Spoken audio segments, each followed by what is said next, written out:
So in lesson number 2, I'm going to show you how you can use dimensions. We're going to add dimensions for two different purposes. For one reason, we're going to add dimensions so that we can use them to size our building. The other reason is so that we can use them on our drawings so we can show whoever's looking at them the size of the building.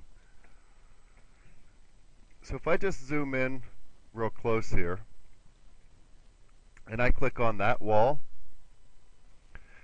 you'll notice that these dimensions come up. This is what we call a temporary dimension. If I want to, I can click on this little dimension symbol, and that will make that dimension permanent. And I could do that. The thing I don't like about this dimension is it's measuring to the middle of the wall. And it does that by default. So if I wanted to, I could go into Manage,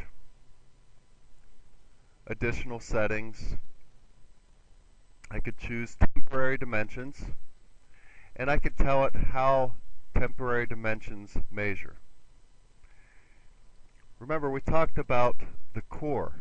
Whenever we're building our custom wall, we talked about the core, and this is where it comes into play. So I could choose the center of the core, the center of the wall, the face of the wall, which would be the outside surface or the inside surface, or the face of the core. I want to choose the face of the core for my temporary dimensions. This time, I'm going to delete this. This time, whenever I add a dimension, and the dimensions are on my, actually I'm going to do the temporary dimension. I'm going to click on that. It seems like it's definitely changed. The only problem is it's measuring to the inside of the core, and I want it to measure to the outside. So I could click on this little circle, and it moves it to the outside. I could click on that little circle and move it to the outside. If I want to make it permanent, I can click on that. The other way that I can do this, and this is the way that I actually prefer, is to use the actual dimensions, and without using the temporary dimensions at all. So I go to my Annotate tab, and I'm going to use Aligned Dimensions, and it gives me some of those options right off the bat. I don't have to go searching and do any kind of setup.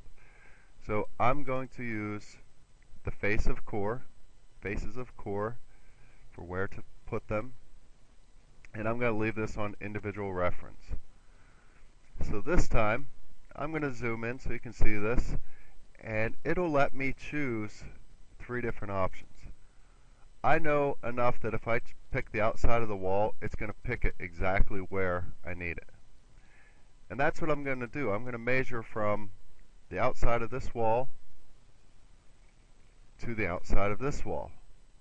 You can see the little blue line showing up there. And the third click that I'm going to do is where do I want to put the dimension. For right now, I'm just going to drop it right there. The difference was this is already a permanent dimension. So if I'm working on a project, I typically put in my dimensions right off the bat using the Annotate tab and putting in permanent dimensions, as opposed to using the temporary dimensions. It seems like there's just one less step. If I can hit Escape to get back to Modify. Now, I said that we were going to, at the beginning of the lesson, I said that we're going to use dimensions in 2 ways. One way, we're going to leave them on the drawing so that somebody can see how big the building is. The other way is we're going to use them to size our building. Our building is supposed to be 8 foot by 10 feet. So if I want to move this wall down this way, I can simply click on the wall, and whenever I do that, you'll notice that my dimension, now I'm getting a temporary one and my permanent one, but my dimension is highlighted. So I can click on the number and type in 10. And now you see my shed is 10 feet long. So I want to bring this wall over here. So I'm going to click on this wall. You can see my text, my 25-foot 3 3/4 is showing up blue now. So I can click on that number and type in 8, and it defaults to feet. And I hit enter. Now I can bring in my dimensions and clean it up a little bit.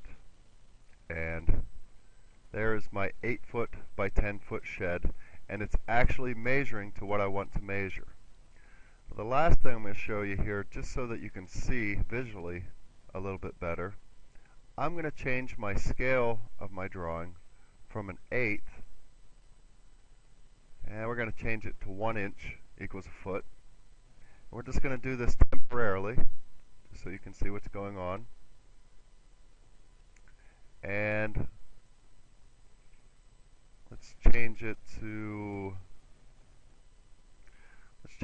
fine detail as opposed to coarse. And now you can see all the different materials. I have my drywall or my gypsum wallboard right here. I have my stud layer here. I have my OSB or plywood, and then I have my siding on the outside. And I can either look at that realistic or hidden line. And you can see real quickly that the dimension is going to the correct place on the wall. And then I'm just going to take it back to 1/4 inch equals a foot, because that's what I'm probably going to end up printing it at, which is pretty standard for this size drawing and floor plans. And that is basically lesson 2, how to use dimensions for the two purposes of sizing the building and using permanent dimensions that will be plotted out on the drawings so that anyone reading them can look at them and quickly see what size the building is.